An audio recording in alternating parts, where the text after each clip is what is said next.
रणवीर का मैंने एक दो पॉडकास्ट देखे हैं।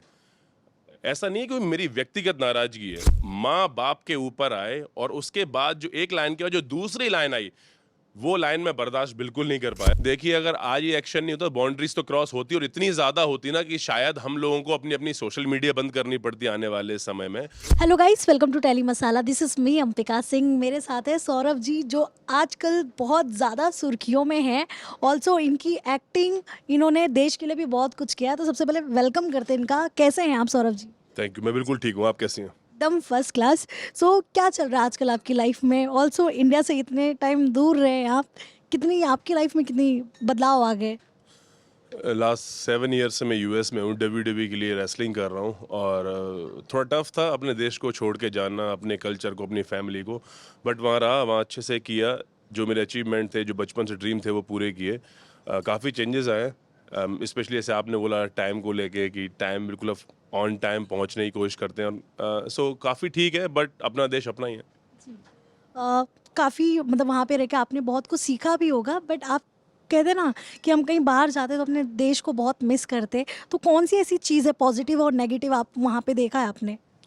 देखिए, ये हमारी जिम्मेदारी होती है कि हम जिस देश में हैं, हम अपनी रूट्स को ना भूलें। तो मैंने पूरी कोशिश की अपनी पर्सनल लाइफ में भी कि मैं अपने रूट्स को ना भूलूं, चाहे वो हमारा मंदिर जाना हो, चाहे हमारा सात्विक भोजन करना हो, चाहे हमारा फैमिली से लगातार बात करना, अपने लोगों से मिलना जुलना। और रहा स्टेज की बात, तो स्टेज पे भी मैंने पूरी तरह से 100% अपने भारत को रिप्रेजेंट करने की कोशिश की है। जब हम रिंग के अंदर त्रिपुंड लगा के मैच लड़ते थे, रुद्राक्ष पहन के जाते थे, काफ़ी विरोध भी हुआ इस चीज़ का कि हम इस चीज़ को क्यों कर रहे हैं। बट ये हमारी जिम्मेदारी थी कि हम इंडियन हैं, ये लोगों को हमें बताना ना पड़े, हमें हमें देख के लोग समझ जाए कि कहीं ना कहीं ये लोग भारतीय हैं। तो पॉजिटिव चीज़ें वहाँ मुझे कुछ अच्छी ये लगी कि हम लोग वहाँ टाइम के पंक्चुअल लोग बहुत हैं, एक सिस्टम है, वीआईपी कल्चर नहीं है। ये सब चीज़ें बड़ी इजी, क्लीन है, साफ सफाई बहुत है। नेगेटिव चीज़ें ये हैं, कहीं ना कहीं आप अपने संस्कार से, आप अपने कल्चर से, आप अपने परिवार से आप थोड़ा थोड़ा दूर होना शुरू कर देते हैं। और जो खूबियाँ हमारे देश के अंदर हैं, एक हम परिवार के साथ रहते हैं, अपने माँ बाप की बात सुनते हैं, उनकी रिस्पेक्ट करते हैं, चाचा चाची मामा मामी, कहीं ना कहीं हमारा जुड़ाव अपने पूरे परिवार से होता है, जो कि वहाँ नहीं है। तो ये सबसे मुझे ना एक नेगेटिव चीज़ लगी वहाँ पे। बाकी हर देश का एक अपना तरीका है, अपना एक कल्चर है। हम वहाँ जाके उनके कल्चर को रिस्पेक्ट करते हैं, लेकिन हम अपने कल्चर को भूल नहीं सकते। जी। इन दिनों सोशल मीडिया पे भी काफ़ी एक्टिव है आप। कुछ ना कुछ ऐसी चीज़ें हो रही, कुछ ना कुछ हेडलाइंस बनती जा रही हैं। आप क्या कहना चाहेंगे? आप ये जो रिसेंट कंट्रोवर्सी हुई है रणवीर और समय रैना की, क्योंकि आपने अपना गुस्सा तो ज़ाहिर कर दिया है, बट कौन सी ऐसी वो चीज़ थी जो सुनते ही मतलब आप कहते हैं ना एकदम दिमाग पे वो ट्रिक कर जाती है? देखिए, जिस भी व्यक्ति ने मेरा सोशल मीडिया अगर पिछले 10 सालों से देखा होगा, तो वो ये अच्छे से जानता है कि मैं हर एक मुद्दे पे बोला हूँ, चाहे मैं इंडिया में रहा हूँ या अमेरिका में। मैंने हर वो एक मुद्दा जो मेरे सामने आया है, मैं देखो यूट्यूबर तो हूँ नहीं कि हर मुद्दे पे बोलूँ अपने व्यूज़ बढ़ाने के लिए, क्योंकि हम भी व्यस्त होते हैं। लेकिन जब मेरे पास समय हुआ और जो भी मुद्दा मेरे सामने आया, चाहे वो किसी भी चीज़ का हो, पॉलिटिक्स का हो, अपने कल्चर का हो, धर्म का हो, किसी लड़की के संग गलत किया हो उसका हो, कोई भी मुद्दा हो, जो मुद्दा है उस पे मैं हमेशा खुल के बोला हूँ। क्योंकि मुझे मैं जैसा अंदर हूँ वैसा बाहर हूँ। मुझे फ़र्क नहीं पड़ता लोग क्या सोच रहे हैं, मुझे फ़र्क पड़ता है कि मैं जो बोल रहा हूँ वो सही बोल रहा हूँ या नहीं। अब रही अभी लेटेस्ट जिस सब मुद्दे की आप बात कर रहे हैं, मैं मुझे शायद ये पता नहीं था, मुझे मेरे एक दोस्त ने वीडियो भेजा। तो एक्चुअली रणवीर का मैंने एक दो पॉडकास्ट देखे हैं। ऐसा नहीं है कि मेरी व्यक्तिगत नाराजगी है, जब वो पॉडकास्ट देते हैं बहुत अच्छी बात है, अच्छा लगता है। मैंने आज मुझे लीजेंड रॉनी कॉलमैन का मैंने पॉडकास्ट देखा था, क्योंकि मैं फिटनेस को लेके थोड़ा सा हूँ, बॉडी बिल्डिंग ये सब मुझे पसंद है, स्पोर्ट्स। वो सुना था मैंने कहा, अच्छा यार, इंडियन बंदा है, रॉनी कॉलमैन को इनवाइट करके पॉडकास्ट कर रहा है, बहुत अच्छी बात है। देन उसके बाद सोशल मीडिया पे कहीं देखा कि माननीय प्रधानमंत्री जी ने आपको अवार्ड दिया है। तो लाइक एक लगता है ना कि आपका जब कद बढ़ता है तो आपकी जिम्मेदारियां उसके साथ बढ़ती हैं, ना कि आपकी जिम्मेदारियां कम होती हैं।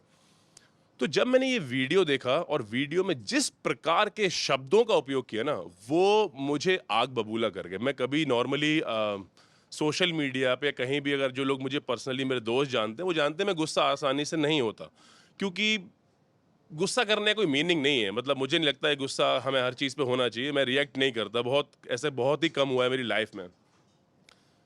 माँ बाप, हम भारत के लोग हैं। मुझे आज भी याद है, हम अमेरिका में जब भी, क्योंकि मैं परफॉर्मेंस सेंटर में रहा हूँ 5 साल, तो वहाँ हर कंट्री के लोग रहते थे, हर कंट्री के अलग अलग।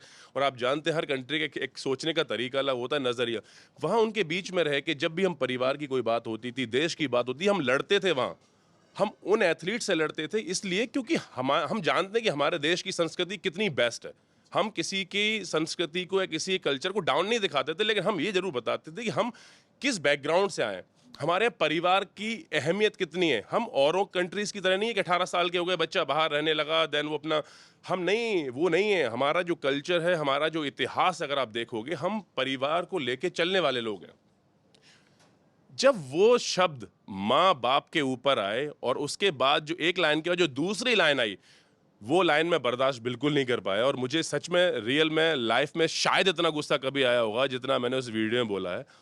और कई लोगों को ये लग रहा होगा, ऑडियंस को लगता है कि जब भी कोई एक लेटेस्ट मुद्दा होता है बोल के लोग व्यूअरशिप लेते हैं। तो मैं आपके माध्यम से ये बताना चाहता हूँ कि मुझे व्यूअरशिप नहीं चाहिए भाई। मैं व्यूअरशिप के लिए नहीं है, और एक्चुअली ऑडियंस भी गलत नहीं है, क्योंकि ऑडियंस ने इस तरह की चीज़ें देखी हैं, तो वो जिस तरह से मान रहे हैं वो सही है, वो बिल्कुल गलत नहीं है। उनका सोचना सही है, बट ऐसा नहीं है।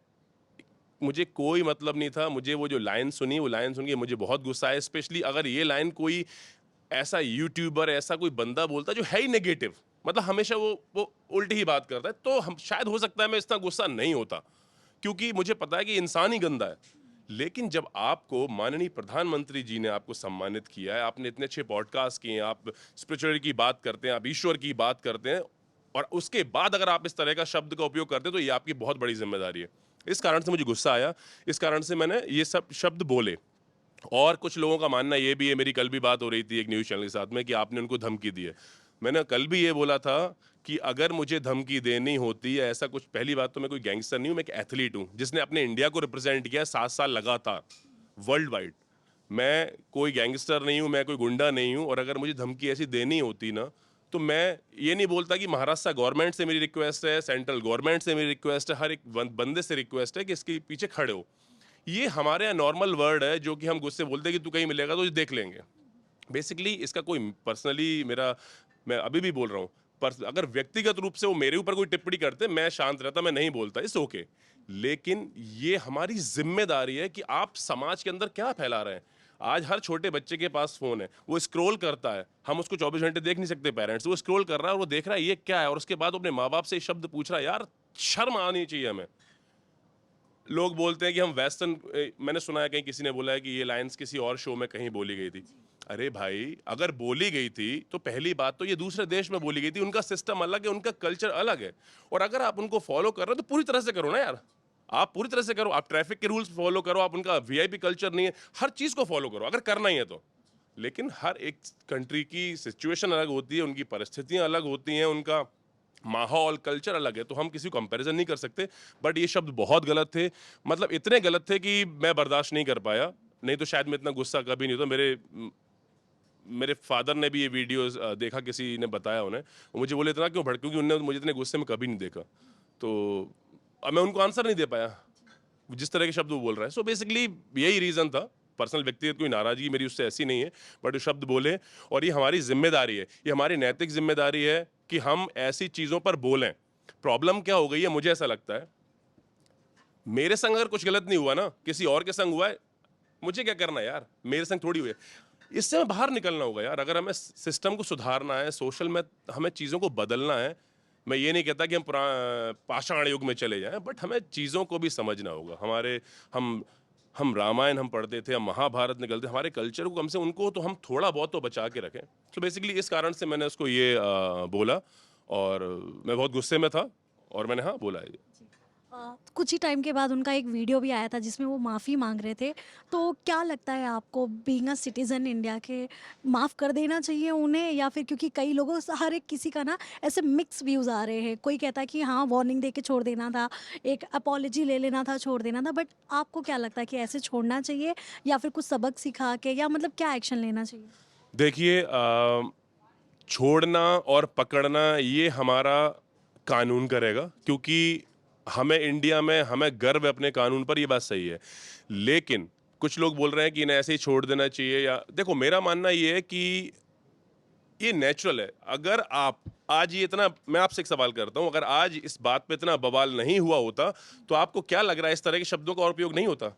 इतना ये इतना बड़ा हो गया कि अब लोगों को, जो भी लोग इस तरह की प्लानिंग कर रहे होंगे या सोच रहे होंगे या गंदे शब्दों का उपयोग करते होंगे, जो सब देखते हैं वो उससे बचने की कोशिश करेंगे। तो एक ये रीजन है इस मुद्दे को इतना बड़ा होने का। और मैं ये कहता हूं कि देखिए, सजा क्या कानून देगा क्या नहीं देगा वो उनके ऊपर है, लेकिन एक्शन लेना बहुत ज़रूरी था।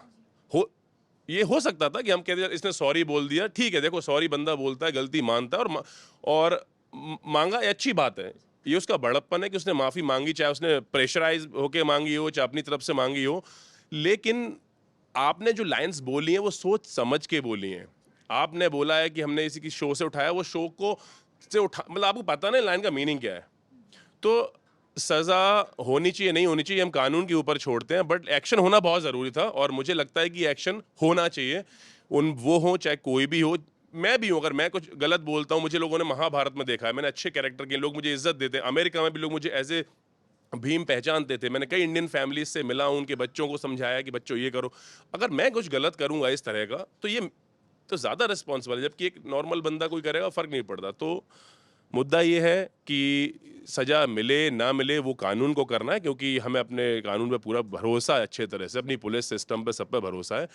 लेकिन एक्शन लेना बहुत ज़रूरी है और इस तरह के एक्शन हमेशा होते रहने चाहिए, जिससे कि जो भी हम कर रहे हैं उसको सोच समझ के करें।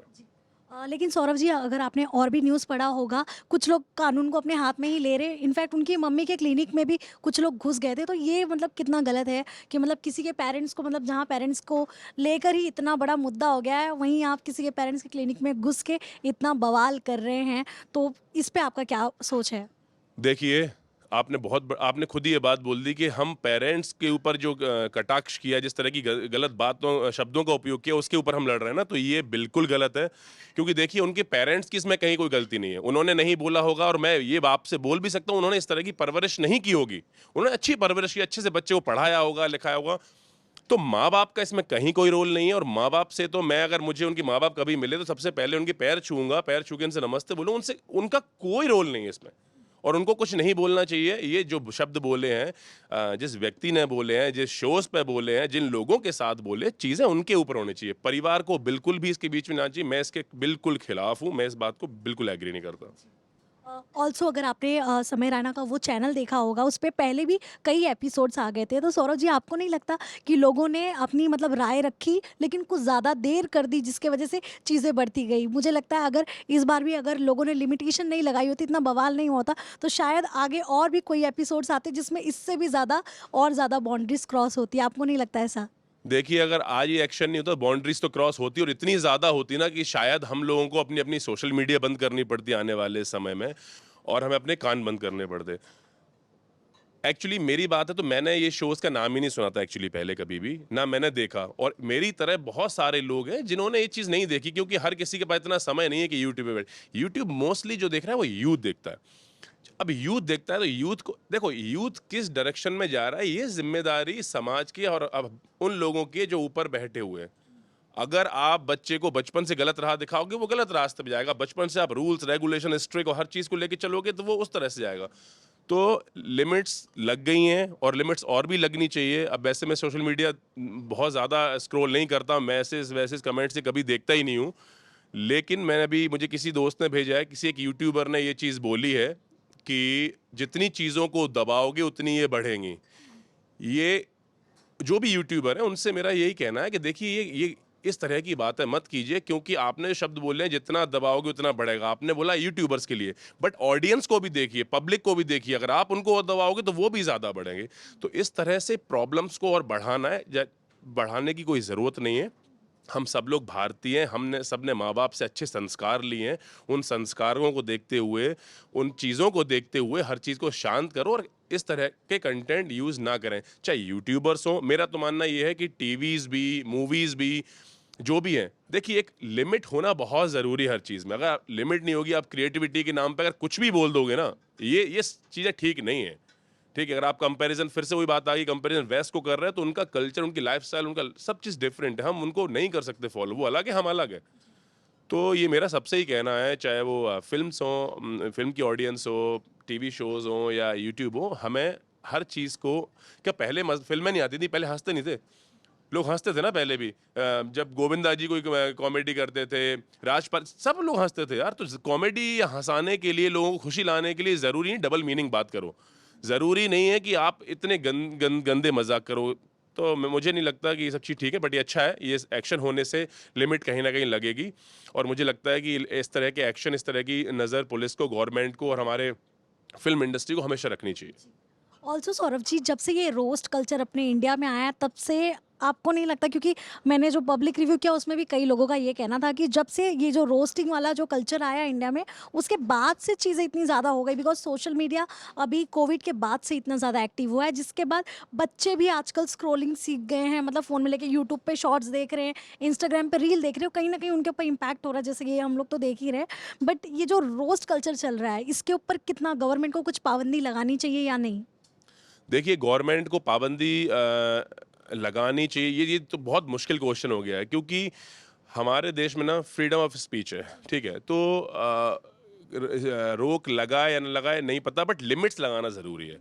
रोस्ट हो या कोई भी बाहर से नई चीज़ें देश में आती हैं, हम ये नहीं बोलते कि सबको बंद कर दो, और नहीं, नहीं ऐसा नहीं है, चीज़ें आएँगी, ठीक है? ये आपको चुनना है। मैंने कहीं अभी सुना, कई जगह लोग बोलते हैं कि हम शो बनाए, ऑडियंस खुश हो रही है। अरे ऑडियंस खुश नहीं हो रही है, खुश हो रहे हैं 15, 16, 17 साल के बच्चे, जिनको नॉलेज ही नहीं है, उन्हें पता नहीं है क्या है। कल जिस प्रकार के शब्दों का इनने उपयोग किया है, जब इनके बच्चे होंगे, जब वो बच्चे 5 या 6 साल के होंगे, कभी स्क्रॉल कर रहे होंगे अपने फादर के इस तरह के शब्दों का, वो देखेंगे, तब ये लोग क्या आंसर देंगे। हमें ये सोचना चाहिए, पैसा, व्यूअरशिप, इससे बाहर निकल के इन चीज़ों को समझना होगा कि समाज पे क्या प्रभाव पड़ रहा है। यार, समाज के लिए, देश के लिए भगत सिंह जैसे लोगों ने फांसी पे चढ़ गए 23 साल की उम्र में, आप उनको अपना आइडल क्यों नहीं बनाते? आप ये सब चीज़ें करके क्या बताना, क्या जताना चाहते हो? सिर्फ व्यूअरशिप, सिर्फ पैसा? नहीं, ऐसा नहीं होना चाहिए। हमें समझदारी के साथ बढ़ना चाहिए। गवर्नमेंट को भी, मैं ये नहीं बोलता बैन लगा दो या नहीं लगाओ, ये नहीं, बट कुछ रिस्ट्रिक्शन होना बहुत ज़रूरी है। कुछ नियम कायदे होना बहुत ज़रूरी है, जो कि हमारे यहाँ नहीं है। अब मैंने एक बार कहीं सुन रहा था, मोदी जी ने बोला था कहीं, शायद मोदी जी ने बोला, कि पहले जब बहुत समय पहले बच्चों को गोद में उठाते तो पेन को पकड़ते थे, ठीक है? आजकल बच्चे जब आप गोद में उठाते हो, सिर्फ फ़ोन चाहिए होता है। तो फ़ोन इतना ईज़ी एक्सेस हो गया है, जब से कोविड के बाद से अब ऑनलाइन सब कुछ हो गया है, हर छोटे बच्चा इंटरनेट के ऊपर है, ठीक है? तो हमें उनके बारे में सोचना चाहिए कि उनके दिमाग पे क्या प्रभाव पड़ेगा जब वो 5 साल का बच्चा ये शब्द सुनेगा, ये चीज़ देखेगा। उसे नहीं पता, वो अपने माँ-बाप से पूछेगा। अब माँ-बाप उस सिचुएशन में, किसी बच्चे ने अपने फादर से अगर ये सवाल कर लिया कि इस शब्द का क्या मतलब है, क्या लगता है आपको फादर क्या आंसर देगा? ये हमारी ज़िम्मेदारी है कि हम किधर जा रहे हैं। सो बेसिकली यही है, गवर्नमेंट को रोक लगाए या ना लगाए वो ठीक है, बट कुछ लिमिटेशंस होना बहुत ज़रूरी है। ऑल्सो सौरभ जी, आप एज अ एक्टर भी काम कर चुके हैं इंडस्ट्री में कितना बदलाव देख रहे हैं आप? एंड आपने जब ये भीम का कैरेक्टर प्ले किया था, उसके लिए आपको कितने चैलेंजेस फेस करने पड़ते? बिकॉज कई बार होता है ना, जब हम अपने धर्म को अगर प्रेजेंट करते हैं ना टीवी पे, तो रिस्पॉन्सिबिलिटी भी बहुत बढ़ जाती है। सो आपने कितने चैलेंजेस फेस किए, एंड क्या कुछ आपने बदलाव देखा था खुद के अंदर जब आप उस कैरेक्टर में ढल गए थे? देखिए, जब आप कोई भी माइथोलॉजिकल शो करते हैं, आप किसी कैरेक्टर को प्ले कर रहे होते हैं, तो आप उनको रिप्रेजेंट कर रहे होते हैं। आप जैसा दिखाएँगे, जैसा हम लोगों ने पहली महाभारत में, चोपड़ा साहब की महाभारत में जो देखा था, हमने उन्हें कैरेक्टर को रियल माना था, क्योंकि हमने देखे नहीं है उन्हें। उसके बाद हमारी जो महाभारत आई 2014 में, उसमें जो देखा, जो नई जनरेशन ने वो सीखा। मुझे कई यूएस में लोग मिले जो मतलब कहते हैं कि हमें जब भी हम प्रॉब्लम में होते हैं, जब भी स्ट्रेस में होते हैं, महाभारत देखते हैं, और हम बहुत सारे इंजीनियर्स, डॉक्टर्स और फैमिली मेंबर से मिला मैं इंडिया यूएस में बहुत, जो कि ना मानते हैं कि महाभारत से बहुत कुछ सीखा है। तो जब आप इस तरह का कैरेक्टर प्ले कर रहे होते हो, तो ये आपकी नैतिक जिम्मेदारी हम नॉर्मल लाइफ में बोलते हैं, बट ये ना आपको आपकी आत्मा तक चेंज कर देता है, क्योंकि आप एवरी सिंगल डे उस तरह की चीज़ें कर रहे हो, उस तरह अपने भाई को भ्राताश्री बोल रहे हो, आप आपने ज्वेलरी पहन रखी है, आपने वो शब्द भीष्म रोज सुन रहे हैं कि भीष्म पितामह ने ये कहा, तो आपके अंदर ना वो चीज़ें आ जाती हैं। मैंने बहुत चैलेंजेस फेस किए, क्योंकि मैं बहुत छोटे शहर से हूँ। छोटा शहर क्या, बेसिकली मैं गांव से हूँ। आज भी मेरी फैमिली वहीं रहती है, आज भी मैं अपने रूट से जुड़ा हूँ। जब भी मैं यूएस से आता हूँ, सीधा मैं अपने घर जाता हूँ, अपने गांव में रहता हूँ, लोगों से मिलता हूँ, कहीं भी बैठता हूँ। तो मेरे लिए चैलेंज इसलिए था क्योंकि मैं बहुत छोटे शहर से, मुझे नहीं पता कि एक्टिंग बेसिकली होती क्या है। यहाँ आके समझा, एक्टिंग चीज़ देखी, बट जब शो स्टार्ट किया, मुझे आज भी याद है, पहले महीने मुझे समझ नहीं आया ज़्यादा, ठीक है एक्टिंग कर रहा था, पर जैसे जैसे एवरी सिंगल डे आप 10 से 12 घंटे उन्हीं कैरेक्टर्स के अंदर रहते हो, मुझे फील होना शुरू हुआ मैं सच में भीम हूँ।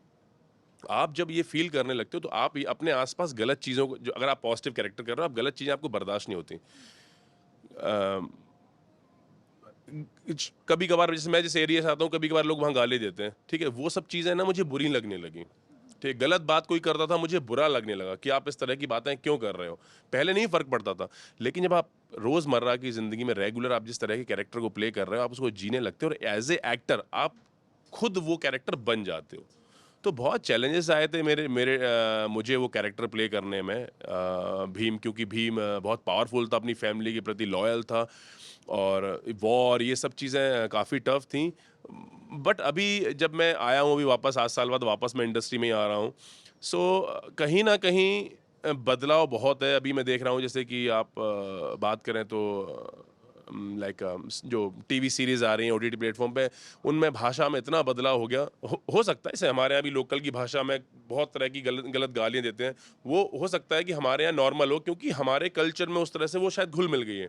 हरियाणा में थोड़ा खड़ी भाषा का उपयोग किया जाता है, ब्रज में सॉफ्ट। तो जिस कैरेक्टर को आप प्ले कर रहे हो, उस तरह की भाषाओं का यूज़ अभी ओटीटी में हो रहा है। तो मैं बहुत कंफ्यूज हूँ, मुझे कुछ समझ नहीं आ रहा कि ये सही है गलत है। बट कहीं ना कहीं बात वही है कि हमें अपनी लिमिटेशंस का ख्याल रखना होगा। और मैं चाहता हूँ कि ऐसे हिस्टोरिकल शो, अभी मैं आज ही मैंने एक स्टोरी पोस्ट की है, एक फिल्म आई है छावा। उस फिल्म में एक थिएटर में एक बच्चा खड़े होके, और वो उसके जो डायलॉग्स या मतलब संभाजी महाराज रो रहा है। आप वो रो इसलिए ना कि वीडियो बनाने के लिए, वो बच्चा, उसे नहीं पता हो, लेकिन आप उसके भाव देखिए, उसकी फीलिंग्स देखिए। हमें इन चीज़ों की ज़रूरत है, हमें अपने देश के अच्छे इतिहास की ज़रूरत है, हमें पढ़ने की ज़रूरत है। महाराणा प्रताप कौन थे, राणा सांगा कौन थे, ठीक है, पृथ्वीराज चौहान कौन थे, हमें ये चीज़ें देखने की ज़रूरत है। ठीक है, हमें मुगल्स पढ़ लिए हमने पहले, कहीं कुछ, अब हम बाहर जा रहे हैं, तो इन सब चीज़ों को छोड़ के कहीं ना कहीं मुझे लगता है कि इंडस्ट्री में आज भी माइथोलॉजिकल हिस्टोरिकल फिल्म शो ये बनना बहुत ज़रूरी है, जिससे कहीं ना कहीं हमारी ऑडियंस और हमारे नए लोगों में अच्छा बदलाव आएगा, और ये हमारे लिए बहुत अच्छा होगा। कोई दोस्त बनाया था आपने इंडस्ट्री में और लगा आपको कि मतलब इंडस्ट्री में दोस्ती चलती है? ये सवाल बहुत टफ है। मैं कल भी बात कर रहा था। देखिए, मैंने जो सुना था, मैं ये नहीं बोल रहा कि ऐसा होगा, बट जो मैंने सुना था अपने छोटे शहर में, कि इंडस्ट्री में जब आप जाते हो ना, लोग सिर्फ प्रोफेशनल होते हैं, अपने काम किया देन ख़त्म। लेकिन मैं इतना किस्मत वाला रहा, शायद मेरा एक्सपीरियंस इतना अच्छा रहा, कि मैंने जो महाभारत किया, महाभारत में मुझे इतने अच्छे दोस्त मिले ना, कि मैं 7-8 साल यूएस में था, तब भी मैं बराबर बात करता था। शहीर मेरा बहुत अच्छा दोस्त है, जो अर्जुन अर्जुन प्ले किया है। रोहित, युधिष्ठिर मेरा बहुत अच्छा दोस्त है। दुर्योधन मेरा बहुत अच्छा दोस्त है। अनूप जो धृतराष्ट्र थे, ऐसे इतने सारे नाम है। अश्वत्थामा मेरा बहुत अच्छा दोस्त है। नकुल, सहदेव, मतलब हम एक फैमिली की तरह रहे। कल भी मैं शाम को था, तो कल मैं दुर्योधन के साथ था। कृष्ण भगवान जी, उन्हें आज भी भगवान जी बोलता हूँ, कल उनसे मिला मैं, और अपने डायरेक्टर सर से मिला, मुकेश जी से। तो बेसिकली मुझे तो मेरा एक्सपीरियंस जो है, अगर मुझसे कोई पूछता है, तो मैं तो ये बोलूँगा कि इंडस्ट्री में भी आपको अच्छे लोग मिल सकते हैं, जो कि लाइफ टाइम आपके दोस्त बन के रह सकते हैं, आपके परिवार की तरह। लेकिन उसके लिए आपको भी उतना ही उनको प्यार, मोहब्बत और समय देना पड़ेगा, जितना वो आपको दे रहे हैं। शहीर के साथ कैसा बॉन्ड था आपका एंड अब जब आप लोग मिलते हो एंड अभी कुछ मिलने का प्लान वगैरह है आपका उनसे? हमारा प्लान बनाना नहीं पड़ता, मैं, क्योंकि हम ऐसा नहीं कि हम महीने में एक बार मिलते हैं। हमारा प्लान नहीं है, हम फ़ोन करते हैं, भाई कहाँ है, मिलते हैं। सो बेसिकली मैं, शहीर और रोहित, हम तीन तो ऑलमोस्ट, जब भी मैं इंडिया में होता हूँ, ऑलमोस्ट एवरी अल्टरनेट डे, और हो सकता है एवरी डे मिले। क्योंकि हम अभी कुछ दिन पहले, मैं लास्ट टाइम आया था, तो हमने किक बॉक्सिंग क्लास साथ कर रहे थे, मैं, शहीर और रोहित सब। तो हम 5-6 लोग हैं जो एवरी अल्टरनेट डे मिलते ही मिलते हैं। कोई प्लानिंग करने की जरूरत नहीं है, क्योंकि मेरे भाई की तरह हैं। आज भी मेरे फोन में अगर आप देखोगे, तो अर्जुन अर्जुन के नाम से सेव है, दुर्योधन दुर्योधन से, सम्राट। और वो भी, कल भी मैंने फोन किया शहीर को, तो मैंने यही बोला, मैंने धनुर्धारी कहाँ है, वो बोलता है भीमा कब आ गया। सो बेसिकली हमारा प्यार वो आज वो भी है। Yeah. ऑल्सो अब जैसे हमने ओटीटीज़ वगैरह के बारे में बात किया, तो अगर आपको ऐसा कुछ मौका मिलता है ओटीटीज़ वगैरह में, तो पहले आप स्क्रिप्ट में क्या देखेंगे? देखिए, एज ए एक्टर अगर बोलें, मैंने हर एक बड़े बड़े जो लीजेंड एक्टर से यही सुना है कि ये वो एक कैरेक्टर में घुसते हैं, और कैरेक्टर में जो होता है वो प्ले करते हैं। ओटीटी प्लेटफॉर्म पे जैसे कि कोई भी कैरेक्टर अगर मुझे मिलता है ओटीटी, और मिलेगा ही मिलेगा, मुझे पता है, मैं ज़रूर करूँगा। लेकिन मैं कोशिश ये करूँगा कि कैरेक्टर कैसा है अभी, बट उसकी जो भाषा हो, ना, उस भाषा में ऐसा कुछ ज़्यादा ना हो कि जिससे कि गलत, like tough language is villain always tough language. मुझे लगता है मोस्टली मुझे विलेन ही प्ले करना है, ये लोग हाइट बिल्ड ऐसी है। So as a villain, tough language, tough character, ये सब चीज़ें ठीक हैं, बट मैं इन चीज़ों का मर्यादा का ख्याल ज़रूर रखूँगा कि मुझे इस प्रकार की बहुत ज़्यादा डीप, आप समझ रहे हैं, ये जो शब्दों के ऊपर ये बवाल हुआ है ना, ये नॉर्मल, हम नॉर्मल कल्चर में गाली वगैरह बहुत चलती हैं, लोगों ने एक्सेप्ट भी कर लिया अपनी लाइफ में, बट ये जो शब्द, इस प्रकार के शब्द बोले गए ना, ये बहुत डीप हो गया, इसलिए इसका रिएक्शन हुआ। ठीक है, तो कोशिश मैं ये करूंगा कि इस प्रकार की भाषा का उपयोग ना किया जाए। मैं कोशिश करूंगा जितना हो सके उतना इन शब्दों से बच के रहूं मैं। मुझे पता है बहुत मुश्किल हो जाएगा ओटीटी में, बट मैं ऐसा ही काम करूंगा, अन्यथा मैं काम नहीं करूंगा। ऐसा मेरे लिए नहीं है कि मेरे लिए काम ज़रूरी है, मेरे लिए सिस्टम सुधारना ज़रूरी है, मेरे लिए सोशल होना ज़रूरी है, मुझे नई जनरेशन को ये देना ज़रूरी है कि भाई एक बंदा था, उसने अच्छे काम करने की कोशिश की, हो या ना हो, मैं कोशिश करूंगा। सो ओटीटी अगर मिलेगा तो मैं ज़रूर करूंगा, बट कहीं ना कहीं भाषा का बहुत ख्याल रखूंगा। ऑल्सो एक शो काफ़ी पॉपुलर है, रियलिटी बिग बॉस। अगर उसमें आपको जाने का मौका मिला तो जिस तरह से आपका गुस्सा है, एग्रेशन है, जाएंगे कि नहीं आप उसमें, पहले तो ये बताइए। देखिए, पहली बात तो ये है कि मेरा जो गुस्सा अग्रेशन है वो सिर्फ रिंग के अंदर होता है। मैं नॉर्मल लाइफ में कभी गुस्सा करता ही नहीं हूँ। अगर आप मेरे बचपन के दोस्त या किसी भी से मिलोगे तो वो कहेगा नहीं यार ये बहुत चिल बंदा है, क्योंकि मुझे गुस्सा करने की ज़रूरत कभी फील ही नहीं हुई। ईश्वर ने इतना स्ट्रांग बना के भेजा है कि मुझे लगता है कि यार कभी कभी कोई लाइक जैसे होता है, सामने वाला बहुत बोलता है, मुझे लगता है भाई जाना यार, कम ऑन देखना मुझे। सो गुस्सा में होता नहीं हूँ, लेकिन जैसे आपने बिग बॉस की बात की, बिग बॉस एक बहुत बड़ा शो है, बहुत बड़ा प्लेटफॉर्म है, और लोग उसमें जाते भी हैं। बट मैं आपके चैनल के माध्यम से बोल रहा हूँ कि अगर मुझे बुलाएंगे भी तो I am really very sorry, मैं नहीं जा पाऊंगा वहाँ, क्योंकि उसमें जिस तरह से आपको ट्रिगर किया जाता है, उस वहाँ आप फेक ज़्यादा दिन नहीं, आप 2 दिन शांत रहोगे, 3 दिन शांत रहोगे, 4 दिन आप नहीं कर पाओगे। तो इसलिए मैं ऐसी जगह जाना पसंद नहीं करूँगा। पसंद से मतलब उनकी डिसरिस्पेक्ट नहीं कर रहा मैं अपने आप को जानता हूँ कि मैं कहाँ कैसे रह सकता हूँ, तो मैं बिग बॉस में कभी नहीं जाना चाहूँगा। ऑल्सो जो हम बात करेंगे, अभी तक हम बात कर रहे थे शूटिंग पैटर्न का, आप लोगों के टाइम में कभी ऐसा हुआ था, क्योंकि आपकी जैसे फिजिक्स है, आपकी इतनी हाइट, पर्सनालिटी सब, कभी होता था कि आपको पहले लुक में देख के लोग पहले ही थोड़ा डर जाते थे? ये मेरे संग बिल्कुल हुआ है। ऐसा नहीं कि सिर्फ टीवी शो में हुआ है, जब मैं नॉर्मल लाइफ में भी था, मैं जब ट्रेन में हम जनरल बोगी में सफ़र करते थे, क्योंकि मैं बहुत छोटी जगह से आता हूँ, बिल्कुल नॉर्मल फैमिली से हूँ, बट थैंक यू, मैं नॉर्मल फैमिली से हूँ, बहुत कुछ सिखाया पेरेंट्स ने अच्छा। जब जनरल बोगी में भी सफ़र करता था ना, तो क्योंकि वहाँ स्लीपर कोई भी कहीं बैठा होता है, मैं बैठ जाता था ना, कोई पूछता था, मैंने क्या भाई क्या बात है, मैं खड़ा होता था ना, बोल आपसे मैं बोल ही नहीं रहा भाई, मैं तो उनसे बोल रहा हूँ। सो ये चीज़ें इंडस्ट्री में भी हुई। जब मैं शुरुआत में आया तो कई लोगों ने मुझे मतलब मुझे नहीं बोला, बट बोलते ये कैसा है, कौन है। और दूसरी बात ये है कि मैं जहाँ से आता हूँ वो एरिया भी थोड़ा, बेसिकली मैं ग्वालियर चंबल संभाग से आता हूँ, मेरे डबरा मेरा शहर है, बट ग्वालियर चंबल संभाग में आता है, तो हम लोग ना वैसे ही वो थोड़ा चंबल वाले, वैसे ही पूरे इंडिया में लोग अलग तरह से हमें लेते हैं। सो यस, इसका बहुत हुआ इंडस्ट्री में। लोग जब मैं जैसे गुस्से में कभी भी देख लेता था ना अपने कैरेक्टर में दोस्तों को या किसी को, तो लोग शांत हो जाते थे, जबकि मैं मजाक करता था। बट यस, इन यूएस में भी, यहाँ भी, फ्लाइट्स में, ट्रेन में, लोगों को लगता है कि मैं बहुत टफ हूँ, बट मैं ऐसा हूँ नहीं। मैं सिर्फ गलत चीज़ पे रिएक्ट करता हूँ। वैसे मैं बहुत चिल बंदा हूँ, मुझसे कोई बात करता है तो मैं उससे 1 घंटे नहीं, 2 घंटे, 4 घंटे बात कर सकता हूँ। सो या सो कोई अपकमिंग प्रोजेक्ट्स हैं आपके, कुछ कोई होगा पाइपलाइन में, कुछ अप्रोच किए गए होंगे? पाइपलाइन में बहुत कुछ है, और बहुत जल्दी खुशखबरी भी दूंगा सब लोगों को। और अभी बता नहीं सकता, बट बहुत बहुत कुछ है, और बहुत जल्दी, शायद 1-2 महीने, 3 महीने में बहुत चीज़ें आने वाली हैं बाहर। तो खुशखबरी दूंगा लोगों को जो मुझे प्यार करते हैं। प्यार तो एक्चुअली सभी करते हैं, बट कुछ लोग शायद आजकल नाराज़ हो रहे हैं। बस उनको समझना यही ज़रूरी है कि मेरी व्यक्तिगत किसी से कोई नाराज़गी नहीं है, बट हमें बस ये समझना होगा कल के दिन हमारी फैमिली होगी, हमारे बच्चे होंगे, जब वो ये चीज़ें देखेंगे तो हम कैसे वो करेंगे। सो बस यही है, खुश रहो, मज़े मज़े करो, कोशिश करो समाज में, सिस्टम में थोड़ा बहुत सुधार अपनी तरफ से करने की कोशिश करो। हो या ना हो वो नहीं, उसकी मत सोचो, कोशिश करो। बस यही है मेरा मैसेज। सो क्या मैसेज देना चाहेंगे आपके उन फैंस के लिए, ऑल्सो जिन लोगों को आपकी बातें कभी कभी चुभ जाती, उन लोगों के लिए जो मतलब इन पर्सन तो जानते नहीं है, बट कहीं ना कहीं वो आपके रिएक्शन से मतलब जज करने लगते हैं कि हाँ ये बंदा तो ऐसे ही बोल देता है। ऑल्सो आपके ऊपर एक टैग और भी लगाया जा रहा है इस कंट्रोवर्सी के बाद से, रणवीर वाले, कि बहती नदी में हर कोई हाथ धो लेता है। सो मेरा कहना सभी लोगों से यही है कि मैं इस प्रकार का बंदा नहीं हूँ कि मुझे बहती गंगा में कुछ हाथ धोने हैं। मैंने अपनी बात बोली है जो मुझे बुरी लगी। मेरी व्यक्तिगत उससे कोई नाराज़गी नहीं है, लेकिन उसने जो गलत बोला वो मैंने उठाया, और मैं आप सभी लोगों से ये बोलना चाहता हूँ, कभी भी कोई गलत मुद्दा बोले तो ये मत सोचिए कि किसी ने किसी और व्यक्ति को बोला है। वो कल के दिन आपके ऊपर ही वो चीज़ें आने वाली। हमारी ज़िम्मेदारी समाज के लिए है। तो जो भी लोग मुझे सुन रहे हैं, मुझे देख रहे हैं, मैं इस प्रकार का व्यक्ति नहीं हूँ। मैं एक एथलीट हूँ जिसने 7 साल इंडिया को रिप्रेजेंट किया वर्ल्ड वाइड। और बस ये ख्याल रखिए कि मैं कोई भी, ना मुझे फुटेज चाहिए, ना मुझे व्यूअरशिप चाहिए। मैं तो भाई आने वाले समय सोशल मीडिया ही बंद करने वाला हूँ, क्योंकि इतना समय नहीं है ना कि सोशल मीडिया पे ही लगे रहें। मुझे सोशल मीडिया से पैसा और यूट्यूब से नहीं कमाना जैसे और लोग कमाते हैं। भाई मैं मेहनत करता हूँ, मैं फिजिकली मेहनत करता हूँ, वैसे कमाता हूँ। सो बेसिकली मुझे नेगेटिव मत समझिए। मैंने जो बात बोली है उस बात का मीनिंग समझिए, ठीक है। और मैंने कोई धमकी किसी को नहीं दी है। मैं एक अच्छा इंसान हूँ। जब भी मुझसे मिलोगे मैं बात करूँगा आपसे, आप लोगों को सलाह मशवरा भी दे सकता हूँ। और अपने समाज के प्रति अपने दायित्व को निभाइए। आप इस समाज में आए हैं, खा रहे हैं, पी रहे हैं, रह रहे हैं, सांस ले रहे हैं, तो इस समाज के प्रति आपका दायित्व है। इसका ख्याल रखिए, स्वस्थ रहिए, और किसी के भी परिवार को कभी भी वो इन्वॉल्व नहीं है तो उन्हें कोई भी गलत वर्ड, गलत सोच के साथ मत बोलिए। आगे बढ़िए, खुश रहिए। जय हिंद।